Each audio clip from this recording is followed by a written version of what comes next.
ఆశీర్వదించును గాక. దేవుడు మీ దుఃఖ దినములు ఇక ఉండకుండా దేవుడు మిమ్మల్ని దీవించును గాక. ఆమేన్. హల్లెలూయా. నా మాట అర్థమైందా? హల్లెలూయా, హల్లెలూయా. ఈ రోజు నీతి గురించి కొన్ని మాటలు చూసుకుందాం. నీతి గురించి కొన్ని మాటలు చూసుకుందాం. రాత్రికాల సమయంలో దేవుడు నాకు ఏ అంశం అయితే చెప్పమన్నాడో అదే అంశం మీతో చెప్తున్నాను. ఆదికాండము 7వ అధ్యాయము మొదటి వచనం నుంచి చదువుకుందాం. ఆదికాండము 7వ అధ్యాయము, ఆదికాండము చదువునానా? యెహోవా ఆ, ఈ తరములలో ఉమ్, నీవే నా ఎదుట ఆ, నీతిమంతుడవు ఎదుట ఆ, ఆ, గనుక ఆ, నీవును ఆ, ఇంటివారు ఆ. వాడలో ప్రవేశించుడి. అది చాలు, అక్కడ చాలు. రెండో మాట ఏంటంటే 6వ అధ్యాయం 9, 10 వచనాలు. 6వ అధ్యాయం నోవాహు ఉమ్, వంశావళి వంశావళి దే 6. 9, 10. నోవాహు ఆ, వంశావళి ఇదే. ఆ, నోవాహు ఆ, నీతిపరుడును నీతిపరుడు. తరములలో ఆ, నివారహితుడై ఉండే. హల్లెలూయా. నోవాహు చాలు. ఈ 2 మాట చాలు. మొదట 7వ అధ్యాయం మొదటి వచనంలో చదువుకుందాం. అక్కడ చదువుకునే దాంట్లో ఏముందంటే నీతిమంతుడు. సరే, తర్వాత 6వ అధ్యాయము 9వ వచనంలో రాయబడి ఉంది నోవాహు వంశావళి కూడా నీతిమంతులు అని రాయబడి ఉంది. హల్లెలూయా.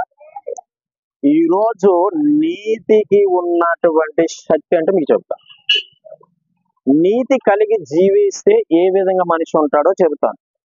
నీతి కలిగి నడుచుకుంటే ఏ విధంగా ఉంటారో చెబుతాను. హల్లెలూయా.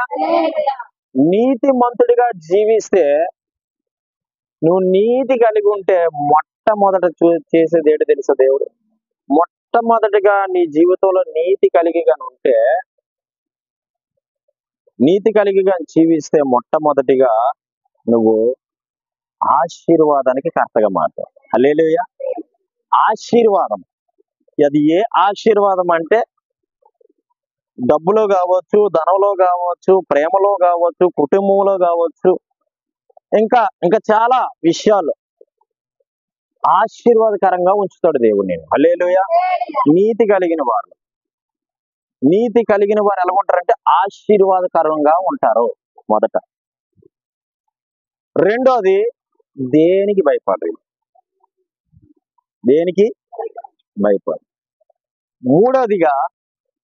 మూడోదిగా దేవుడు చెప్పినట్లే చేస్తారు వీళ్ళు. నాలుగోదిగా ప్రార్థనా పరులుగా ఉంటారు వీళ్ళు. ఐదోదిగా వాక్యము చెబుతుంటే వాక్యము ఏ విధంగా అయితే ఉందో దాని ప్రకారంగా నడుస్తారు. ఎన్ని విషయాలు చెప్పాను? 5 విషయాలు చెప్పాను. హల్లెలూయా, హల్లెలూయా. 5 విషయాలు చెప్పాను. మొదటిది ఏంటి చెప్పాను? ఆశీర్వాదము. రెండోది ఏంటి చెప్పాను? మనసు పెట్టలేదా? రెండోది ప్రార్థన. ప్రార్థనలో నీతిమంతులు దేనికి భయపడిన అవసరం లేదు. రెండోది. మూడోది ప్రార్థన చేసేవారుగా ఉంటారు. నాలుగోది చెప్పాలి. నాలుగోది వాక్యం ఏదైతే చెప్తుందో వాక్యానుసారంగా దేవుని మాట వింటారు. ఈ 5 మాటలు కూడా మనకి ఈ రోజు దేవుడు మాట్లాడబోతూ ఉన్నాడు. హల్లెలూయా, హల్లెలూయా. ప్రియమైనటువంటి దేవుని బిడ్డలారా, ఈ రోజు నీతిమంతుడిగా ఎవరు భూమి మీద కనబడుతున్నారంటే దేవుడు చెప్తాడు, నీతిమంతుడు లేడు, ఒక్కడో లేడు. దేవుడు ఆ యొక్క దినాల్లో ఏలుబడి చేస్తున్నటువంటి కాలంలో కూడా నీతిమంతుడు ఒక్కడో కనపడలేదంట.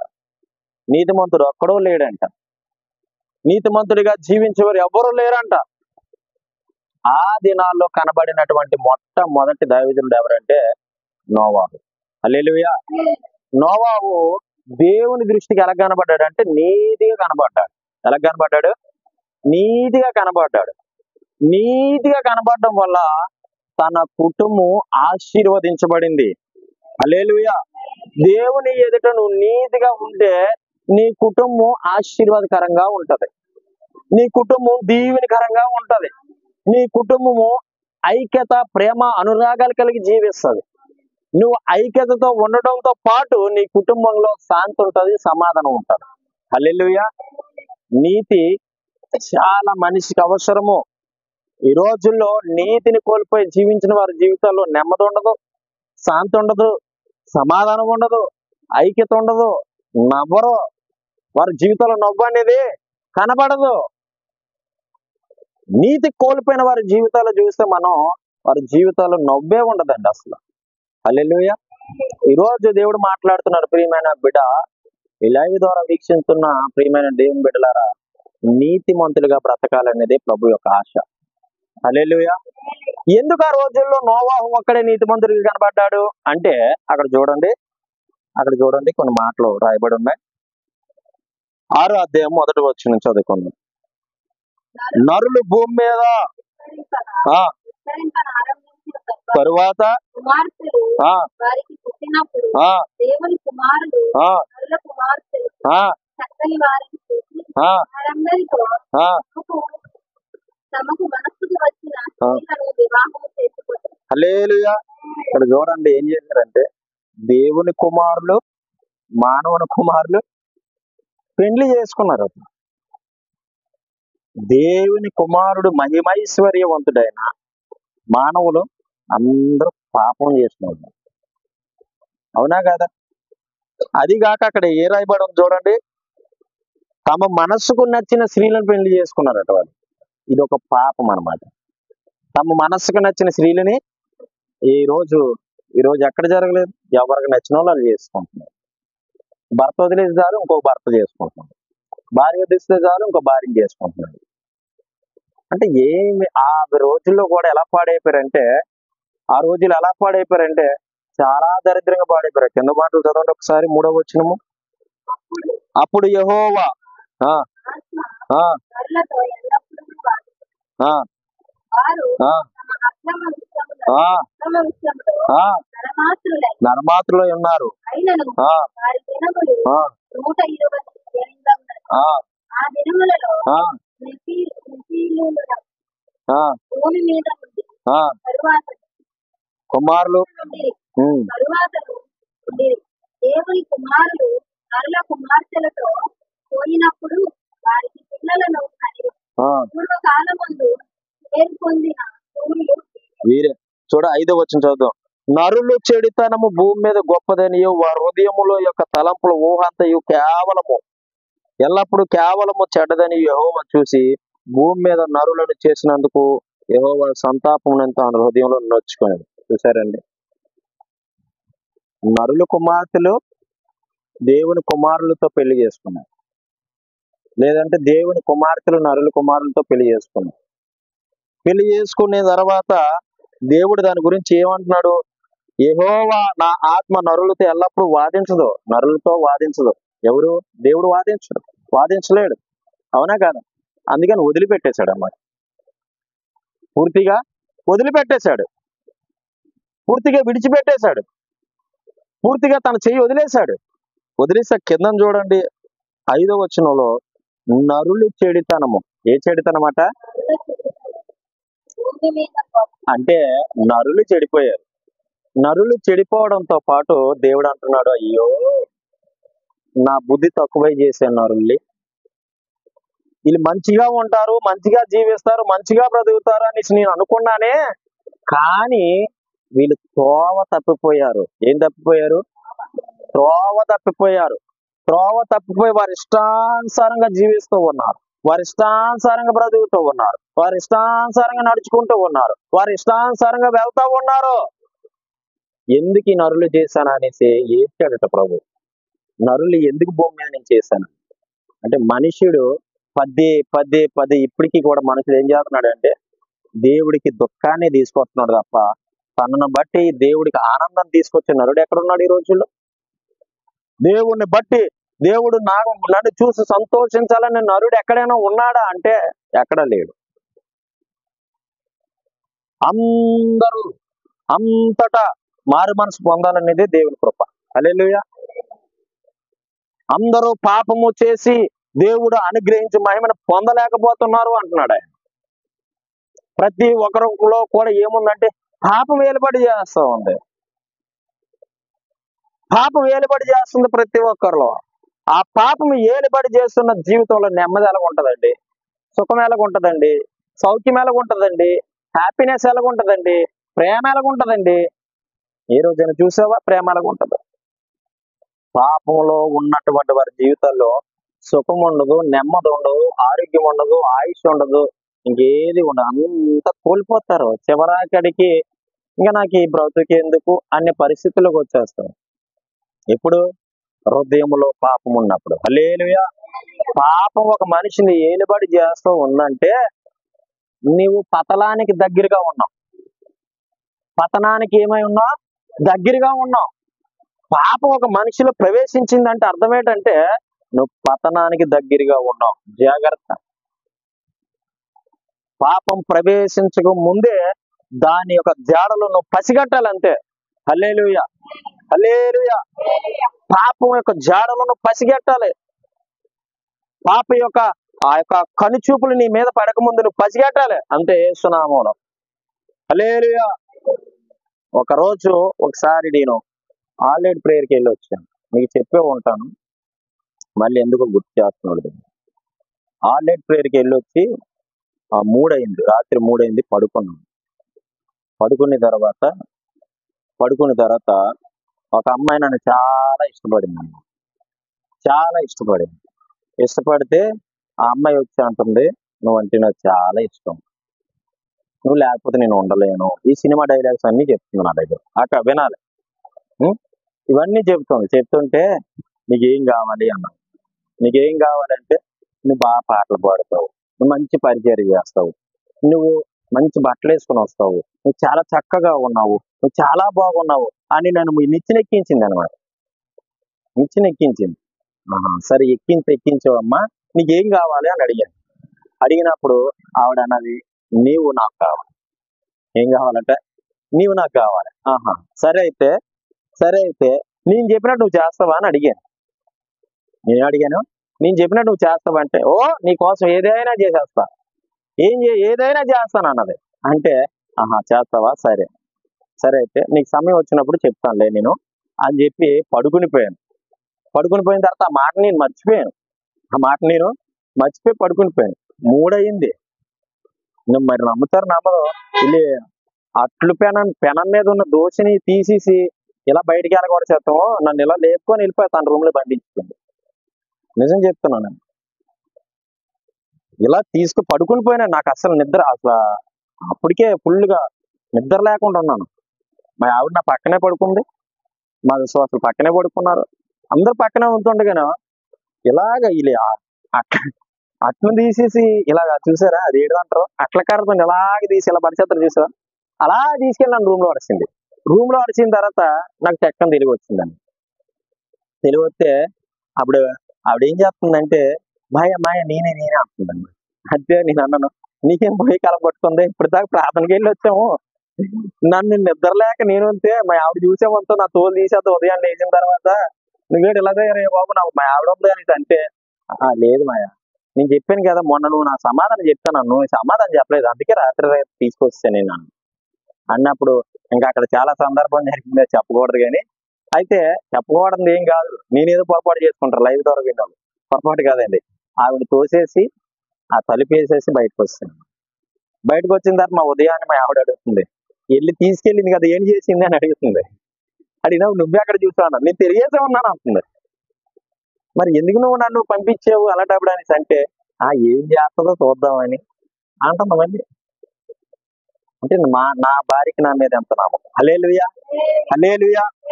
చూసారా, ప్రభు అయినటువంటి దేవుని పిల్లల, మనం మంచిగా ఉన్న కొంతమంది మన మీద అనవసరమైనటువంటి పాపపు క్రియలు చూపెడుతూ ఉంటారు. ఆ రోజు రాత్రి ప్రార్థన చేశారు తన కోసం.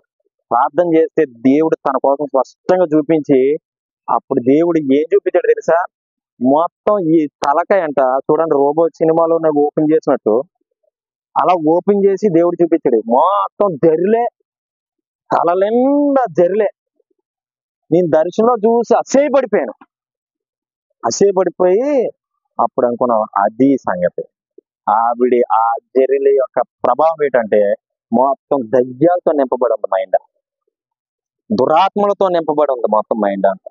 క్లారిటీ ప్రభు చూపించాడు నాకు. క్లారిటీగా నేను దర్శనంలో చూశాను. మొత్తం ఆ ఇరుసుట్లు మొత్తం పుచ్చిపోయింది. అప్పుడు నాకు ఆ దర్శనం చెప్తుంటే జలదరించారు దొడ్డు. ఇంత క్లారిటీ నేను చూశాను. అప్పుడు ఏదో బతిమలో గిట్టున్నాడు, అమ్మ నీకు అర్జెంట్ పెళ్లి చేసేయాలని ఆ నాన్నగారు చెప్పి పెళ్లి చేసేసాను. హల్లెలూయా, హల్లెలూయా. కానీ చెప్తున్న ప్రియులారా, పాపం ఎలాగా నీ దగ్గరకు వచ్చినప్పుడు దాన్ని నువ్వు ఎలా చేసుకోవాలో తెలుసా? నీకు ఒకవేళ నీ దగ్గరకు ఒక మగాడు వస్తున్నాడు, మగాడు వచ్చి బాగున్నా, ఏం చేస్తున్నావు, బాగున్నా కదా అని ఎటకారంగా మాట్లాడినప్పుడు నువ్వు నిజంగా దేవుని ప్రేమించే వ్యక్తి అయితే పదే పదే ఫస్ట్ సారి చెప్పాలి. ఏం చెప్పాలి?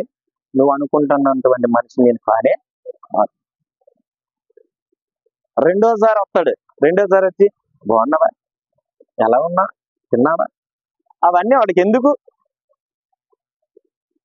అప్పుడు నువ్వు కూడా ఇలా ఒళ్ళిరిచి మాట్లాడేవు అనుకో, ఆడంటాడా పడింది, ఈ రోజు జ్ఞానంలో పడింది. ఎవడైనా అలా మాట్లాడి పీయకండి, గోడ గట్టి పీయకండి ఒకటే. హల్లెలూయా. నిజం చెప్తున్నాను.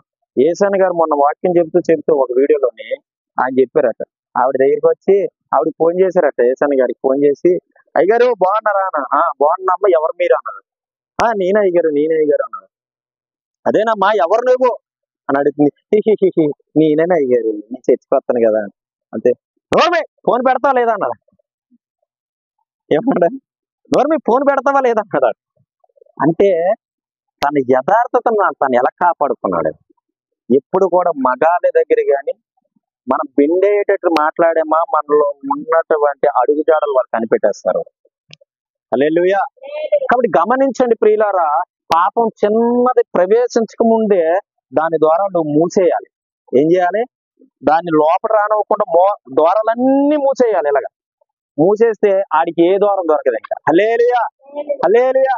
ఏ ద్వారం దొరకదు ఇక. ఆడు బయట ఉండి ఉండి ఉండి అన్నాలు కాపాడుతాం, ఈ అన్నాలంతా చూద్దానని వెళ్ళిపోతాడు డాడీ. నువ్వు అన్నాలు అలాగే ఉంటావు. హల్లెలూయా. సమయం ఇవ్వద్దు అసలు, అసలు వాడికి చోటు ఇవ్వద్దు. ఎందుకు చోటు ఇవ్వాలి? ఎందుకు వాడి మనసుకు నువ్వు ఎందుకు చోటు ఇవ్వాలి అంటే, నువ్వు వాడి మనసుకు చోటిస్తే గనక నువ్వు సింపుల్ గా పడిపోతావు, దిగజారిపోతావు, అంధకారంలో నెట్టేస్తాడు, ఆరోగ్యం లేని వారికి నెట్టేస్తాడు. షుగర్ అని, బీపీ అని, ఆపి అని, ఈపీ అని, మొత్తం అన్ని బీపీలు షుగర్లు అన్ని పెట్టేస్తాడు. రోగాలతో కొడతాడు, సమస్యలతో కొడతాడు, బాధలతో కొడతాడు, ఇబ్బందులతో కొడతాడు, ఆర్థిక పరమైన సమస్యలతో కొడతాడు, అప్పుల్లోంచి కొడతాడు, అనేకమైన ఇబ్బందులు అన్ని తీసుకొస్తాడు. లాస్ట్ కి అంతా కలిపిన తర్వాత ఏసే గుర్తుకొస్తాడు. ఎవరికి? ఈ సాతాను గడి ప్రవేశించినప్పుడు చూసుకోరు వీళ్ళు. అంతా కాలిపోయిన తర్వాత అప్పుడు ఏసయ్యా తండ్రి ప్రభువా రక్షించో రక్షించో, రక్షిస్తాడా? పాపంలో పడకముందు నీకు తెలియదా అది ఘోరమైన నాశన కోపం అని, అది ఘోరమైన వ్యాధి కలిగినదని తెలియదా నీకు? తెలిసి ఎందుకు పడుతున్నావు నువ్వు? తెలిసి ఎందుకు పడతారంటే చాలా మంది అసలు పాపం ఎందుకు ఏర్పడుతుంది చెప్పమంటారా? ఇటు వినా పాపం అసలు ఎలాగొస్తుంది తెలుసా? గమనించండి, ఖాళీగా ఉంటే వస్తుంది. చెప్తున్నా, నిజం చెప్తున్నా, ట్రూత్ ఇది, నిజం. ఖాళీగా ఉంటే వస్తుంది అంటే, ఖాళీగా ఎవరైతే కూర్చుంటారో, ఖాళీగా ఎవరైతే ఉంటారో, ఖాళీగా ఉన్న హృదయాల్లోకి ఎవడవుతాడంటే ఆడే వస్తాడు. ఖాళీగా ఉంటే ఖచ్చితంగా వాడే ప్రవేశిస్తాడు. ఖాళీగా ఉంటే చాలు వచ్చేస్తాడు. ఖాళీగా ఉంటే నా భర్త మారలేదు, నా కుటుంబం మారలేదు, ఇన్నాళ్ళు ప్రార్థనకు వస్తున్నాను, ఇన్నాళ్ళు దేవుడితో గడుపుతున్నాను, సుఖం లేదు, నెమ్మది లేదు, ఇవన్నీ తీసుకొచ్చేది ఎవడో? ఆడే. నువ్వు లోపలికి ఆడికి గేట్ తీసో, డోర్ ఓపెన్ చేసావు, ఆడికి రా రా రా నువ్వు రా నా దగ్గర రా అని ఓపెన్ చేసేది నీవు, తర్వాత బాధపడేది ఎవరో? నీవే. అప్పుడు అంటే నిన్ను నమ్ముకున్నానయ్యా, నన్ను కాపలా ఉంచి. చూడండి ఎస్సీ గ్రంథము, అదే మాటలు రాయబడి ఉంది ఎస్సీ గ్రంథంలో. నిజం చెప్తున్నాను, అది అబద్ధం కాదు, ఇది నిజము. మొదట అధ్యాయము 2వ అధ్యాయంలో ఉంటుంది. ఒక్క నిమిషం నేను చూస్తాను. థ్యాంక్ యూ దేవ, పరిశుద్ధాత్మ తండ్రి, నీ బిడ్డలతో మీరు మాట్లాడండి ప్రభు. Thank you lord, thank you తండ్రి. ఎస్సీ గ్రంథము 1వ అధ్యాయం తీయండి నాన్న. 1వ అధ్యాయము 15వ వచనం చూడండి. 15వ వచనం చూడండి. మీరు ఆ, మీ చేతులు చాపినప్పుడు మిమ్మల్ని చూడక కన్నులు ఆ, కప్పుకొంది. ఆ, మీరు ఆ, బహుగా ప్రార్థన చేసిన ఆ, నేను వినను. ఆ, మీ చేతులు ఆ, రక్తముతో నిండి ఉన్నవి. ఆ, మిమ్మును ఆ, కడుగుకొనుడి, ఆ, శుద్ధి చేసుకొనుడి. ఆ, మీ దుష్క్రియలు ఆ, నాకు కనబడకుండా ఆ. వాటిని తొలగి. అది కష్టం వచ్చినప్పుడు చాలా మంది ఏం చేస్తారంటే, ప్రభా కనికరించు కనికరించని చేతులు ఎత్తుతారు. అక్కడ ఏం చేస్తున్నాడు చూడండి 15వ వచనంలో, మీ చేతులు చాచినప్పుడు మిమ్మను నేను చూడకయ్యిందని. చూడ్డాయన ఆయన కళ్ళట ఇలా కప్పేసుకుంటాడట. ఎందుకు? నీ యవ్వనంలో ఉండేటప్పుడు దేవుడికి నువ్వు లోబడలా. అంత కాలిపోయి వచ్చేసిన తర్వాత దేవుడికి నువ్వు లోబడదాం అంటే ఆయన చూస్తాడా నీ కాసి? చూడ్డా. ఎందుకు చూస్తాడు ఆయన? తల్లిదండ్రుల మాట బిడ్డ వినలేనంటే అప్పుడు రేపు ఒకప్పుడు బిడ్డకి ఏదైనా కావాలంటే తల్లిదండ్రులు చేయగలుగుతారా? సాధారణ ఒక మనిషి పట్లే మనిషి ప్రేమ అలాగుంటే దేవుడు ఎలా చూస్తాడండి? నిన్ను కన్న సృష్టికర్త నీ వైపు చూసి బాధపడాలా, లేకపోతే వేదన పడాలా, లేకపోతే దుఃఖపడాలా, లేకపోతే ఆనందించాలా? ప్రభు నువ్వు చేసిన పాపమును బట్టి ఆయన కొరడా దెబ్బలు తిన్నాడే. నువ్వు చేసిన పాపమును బట్టి ఒక్కడి దాకా 40 కొరడా దెబ్బలు తిన్నాడు. ఆయన వీపంతా దున్నబడింది, పిడిగుద్దులు గుద్దారు, ఉమ్ములేశారు, దోషకుడు అన్నారు, అంతకుడు అన్నారు, వ్యభిచారి అన్నారు. అనలేదా ప్రభుని? నిన్ను బట్టి కాదా అది? నీ యొక్క హృదయంలో ఉన్న చెడ్డ తలంపులు బట్టి కాదా? నీ హృదయంలో ఉన్నటువంటి పాప క్రియలు బట్టి కాదా? నీ హృదయంలో ఉన్నటువంటి ఆ యొక్క మనసులో ఉన్నటువంటి పాపపు కోరికలు బట్టి కాదా యేసయ్య మరణం చెందింది? ఎవరిని బట్టి మరణం చెందాడండి? నిన్ను బట్టే కదా. నువ్వు సుఖంగా ఉండాలని ఆయన చనిపోయాడు. నువ్వు సుఖంగా ఉండాలని ఆయన చనిపోయాడు. పాపాన్ని దగ్గరికి చేర్చుకుంటున్నారు తప్ప ఈ రోజు నీతిని ఎవరండి దగ్గరికి చేర్చుకుండేది? పాపం కావాలని ఆశిస్తున్నావు తప్ప నీతి కలిగిన మార్గంలో నేను నడాలని ఆశించేది ఎవరండి? ఈ రోజు ఎవరు నడవలేకపోతున్నారు. ప్రియమైనటువంటి దేవుని బిడ్డలారా, పాపం వెనకాల పరిగెట్టావా నీ పతలానికి నువ్వే కారణం అవుతావు. అదే పాపమైన కావచ్చు, అదే పాపమైన కావచ్చు.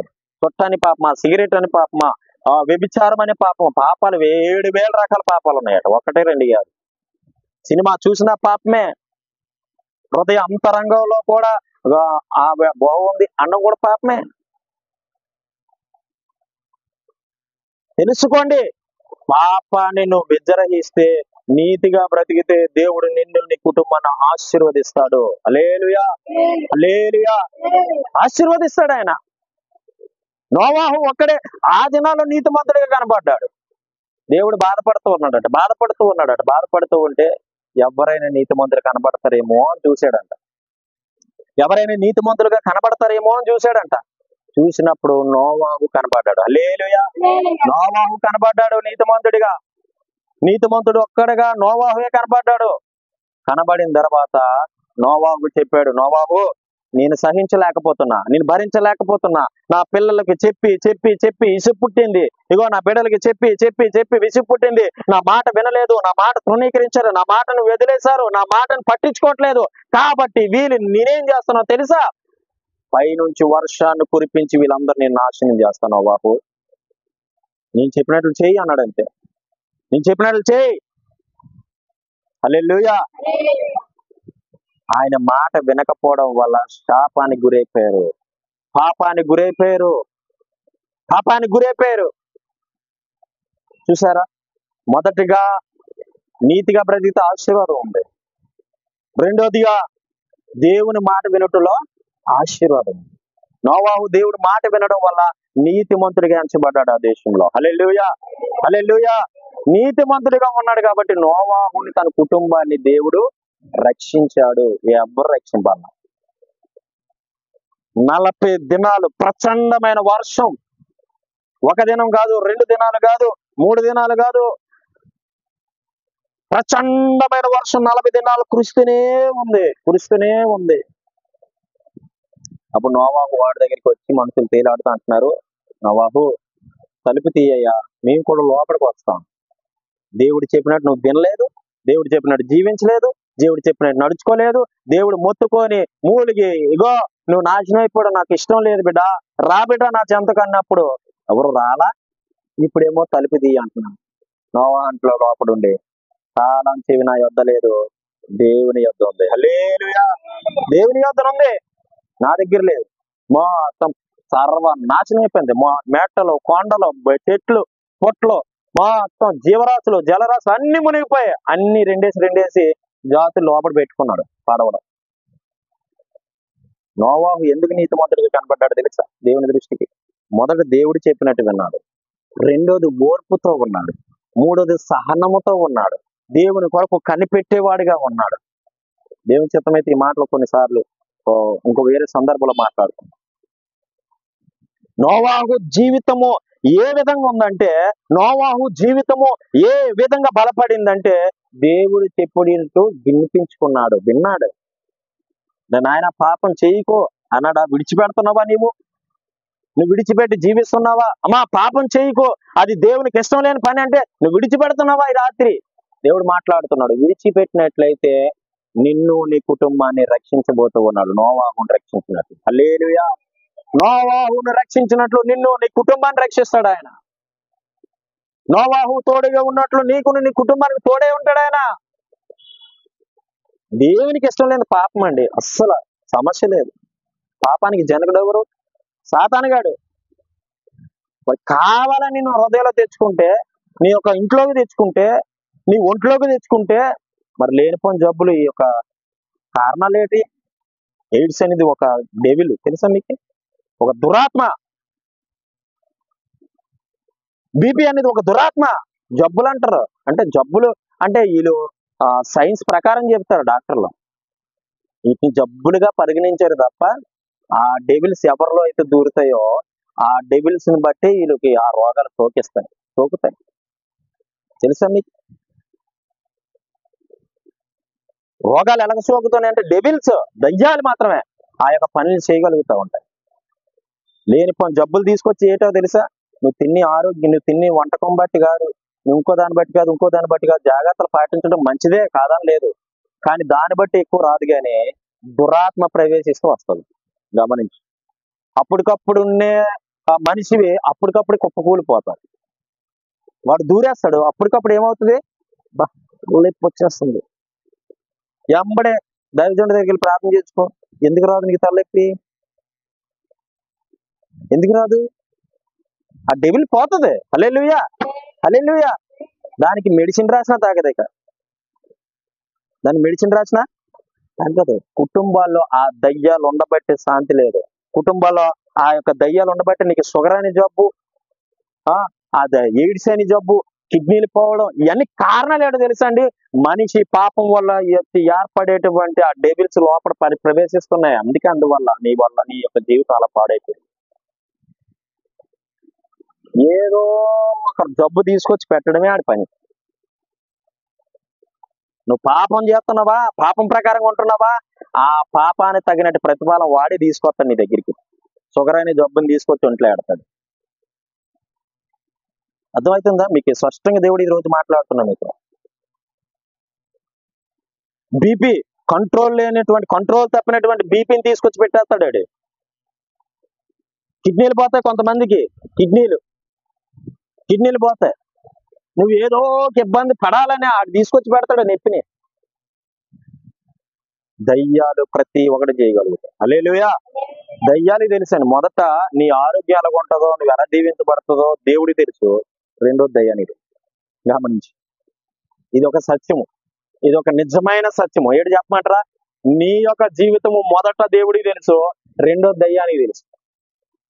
అందుకే నువ్వు బాగా వాడబడతావని తెలిస్తేనే నిన్ను పిండుతాడు, నలిపుతాడు. బాగా వాడబడతావు నువ్వు పరిచర్యలో అనేటప్పుడు నిన్నేం చేస్తాడు తెలుసా? చంపేస్తాడు, నేను ఇబ్బందులు పెట్టని పెడతాడు, లేనిపోయిన సమస్యలు నిందలు నీ మీదకి తీసుకొస్తూనే ఉంటాడు. ఎందుకంటే దేవుడితో నీకు పని ఉంది కాబట్టి. హల్లెలూయా, హల్లెలూయా. ఈ రోజుల్లో గమనించండి ప్రియమైనటువంటి దేవుని బిడ్డలారా, ఒక మనిషి పాడైపోతున్నాడంటే కాదు, ఆ కారణం ఏంటి తెలుసా? డెవిల్, దయ్యం వెంటాడుతా ఉంది. హల్లెలూయా. దయ్యమే అలా చేసుకొస్తుంది. దయ్యమేనండి. నీ కుమారుడు పాడైపోతున్నాడు కదా, నీ కుమార్తె పాడైపోతుంది కదా, నీ యొక్క మేనగోళ్ళ మేనల్లుడు పాడైపోతున్నారు కదా, కారణం ఏంటి తెలుసా? దయ్యా దూరేయడం వల్ల అనేకమైన సమస్యలు, అనేకమైన బాధలు, అనేకమైన ఇబ్బందులు. మొన్న రాజమండ్రి ప్రాంతంలో ఒక దయ్యం అలాగే మాట్లాడింది. ఏమని మాట్లాడింది తెలుసు? భయంకరం. ఆ వీడియో పెట్టాను చూడండి.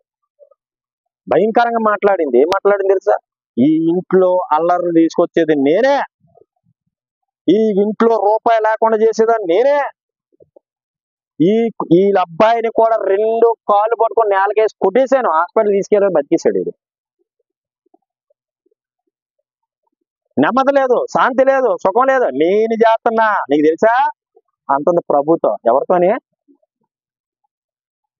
నేను వెళ్ళా అన్నది.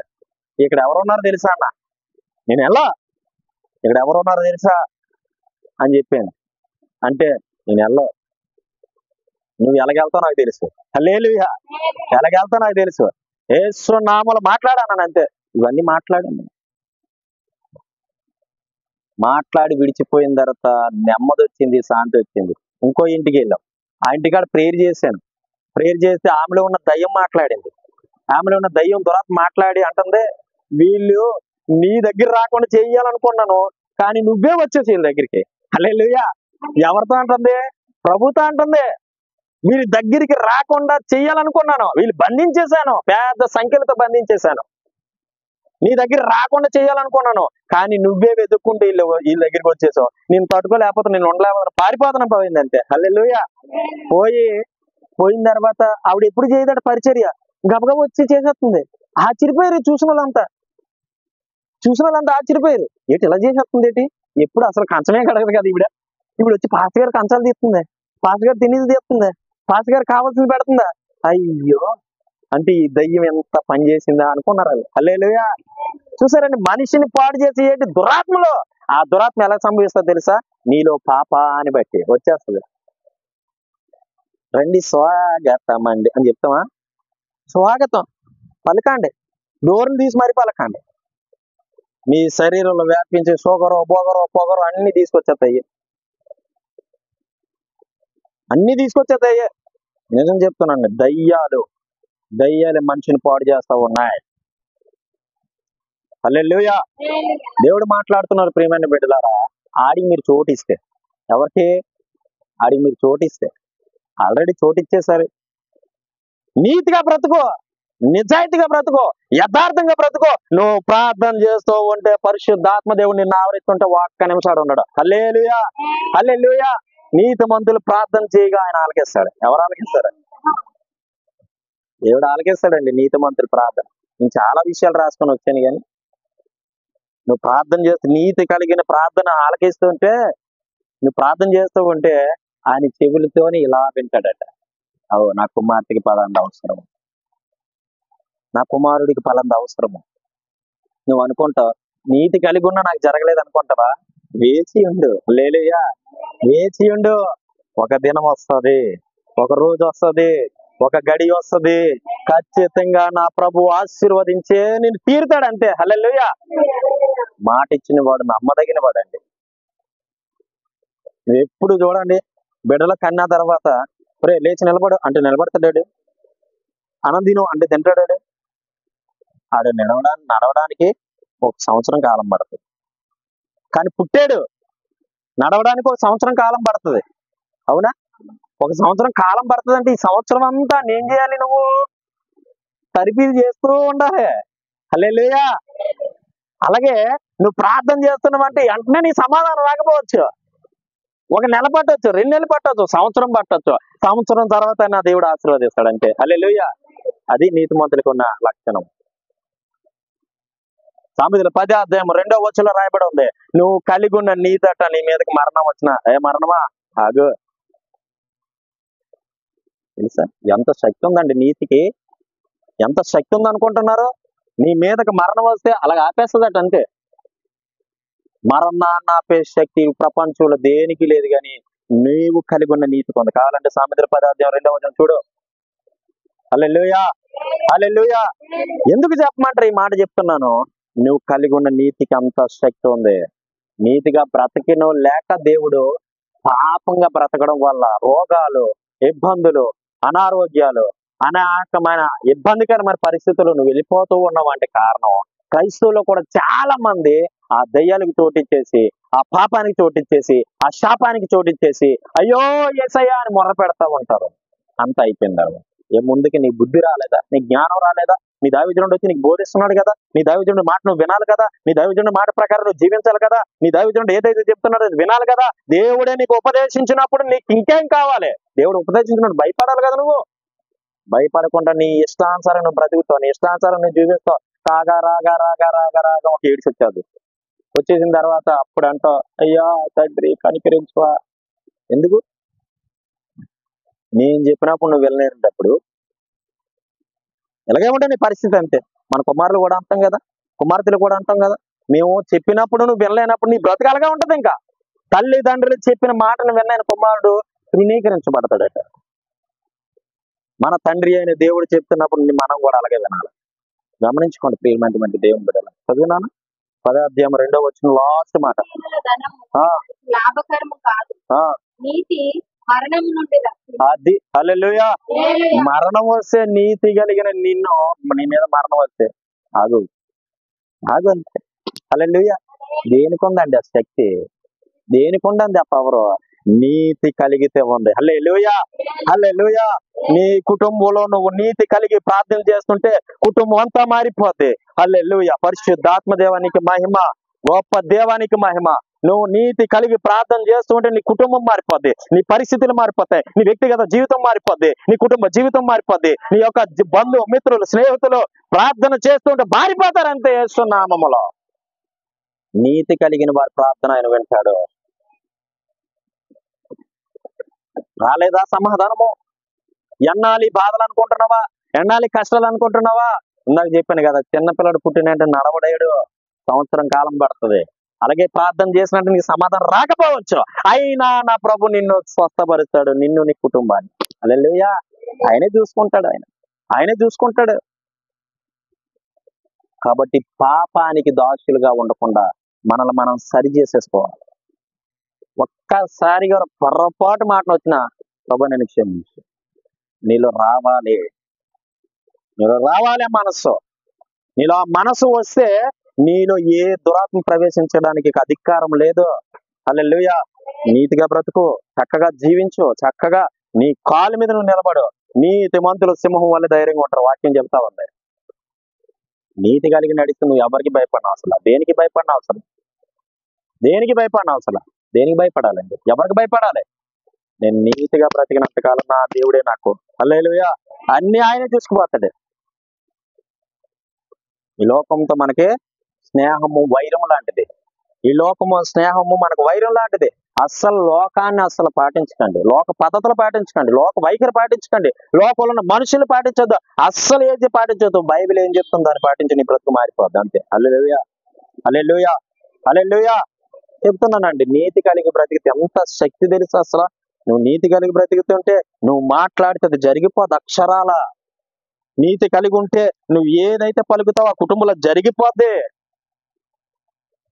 నువ్వు సాధారణ సరదాగా మాట్లాడుతావు అక్కడికి వెళ్ళి, కానీ అదే జరిగిపోద్ది నీతి కలిగి ఉంటే. ఒక కుటుంబం దగ్గరికి వెళ్ళి యేసయ్య ఈ బిడ్డలు జ్ఞాపకం చేసుకుంటే నీ మొర క్షణాల్లో వాళ్ళకి జ్ఞాపకం చేసుకునే కృపను దేవుడు ఇస్తాడు. హల్లెలూయా. నిజమండి, ట్రూత్. ఇది నిజము, సత్యము, అబద్ధం కానీ కాదు. నువ్వు నీతిగా బ్రతికితే, యథార్థంగా బ్రతికితే ఏ గృహంలో అయితే నువ్వు అడుగు పెడతావో నీతో పాటు యేసయ్య హస్తం కూడా అక్కడ ఉంటాడు. హల్లెలూయా. ఎందుకు నీతి కోల్పోతారు? నీతి ప్రేమించడం చాలా కష్టంగా ఉంటది, శరీరాన్ని కాపాడుకోవడం చాలా కష్టంగా ఉంటది, ఆత్మను కాపాడుకోవడం చాలా కష్టంగా ఉంటది. అయినా కష్టపడు, యేసు నామములో కష్టపడు. నేను వారానికి ఒక రోజు ఎందుకో పోతుంటాను తెలుసా? నా శరీరం నా మాట ఎందో, నా శరీరం నా మాట ఎందని చెప్పేసి అప్పుడప్పుడు 6 రోజులు 3 రోజులు 1 రోజు 2 రోజులు ఫాస్టింగ్ గడుపుతుంటాను. వారానికి ఒక రోజు కంపల్సరీ. మన శరీరం మన అదుపులో ఉండాలి. శరీరం చెప్పినట్టు నువ్వు వినకూడదు. మన శరీరం మన అదుపులో ఉండాలి. విను అంతే. నాలో యేసయ్య ఉన్నాడు. హల్లెలూయా. ఎవరు ఉన్నారు? నాలో యేసయ్య ఉన్నాడు. నా హృదయంలో యేసయ్య ఉన్నాడు, నా ఇంటిలో యేసయ్య ఉన్నాడు, నా ఒంటిలో యేసయ్య ఉన్నాడు, నా జీవితంలో యేసయ్య ఉన్నాడు. నీకు ఇంకా స్నానం లేదు, పో అవతలగా. అంతే. నీ శరీరం మాట నువ్వు వింటే ఎలాగుంటుంది తెలుసా? అది ప్రార్థనకి లేపుతుంది. శరీరం మాట ఇంటి ఎలాగుంటుంది అంటే ప్రార్థనకి లేపుతుంది. దేవుని ఆత్మ అంటది లిగి, ప్రార్థన లిగి, టైం అయిపోయింది లిగు అంటది. శరీరం అంటది పడుకో, ఇప్పటిదాకా అలసిపోయి కదా, నిన్న రాత్రి నిద్ర లేదు కదా, పడుకో పడుకో అంటుంది శరీరం. శరీరానికి ఆత్మకి చాలా వైరం ఉంటది. జాగ్రత్త సున్ని. ఆత్మ అంటది, దేవుని ఆత్మ అంటది లే ప్రార్థన చేయి అంటది. శరీరం అంటది పడుకో పడుకో పడుకో. అంటే నువ్వు పడుకో అంటుంటే అలాగే అలాగే అలాగే. శరీరం అంటే అప్పుడు అలాగే పడుకుంటున్నా. హల్లెలూయా.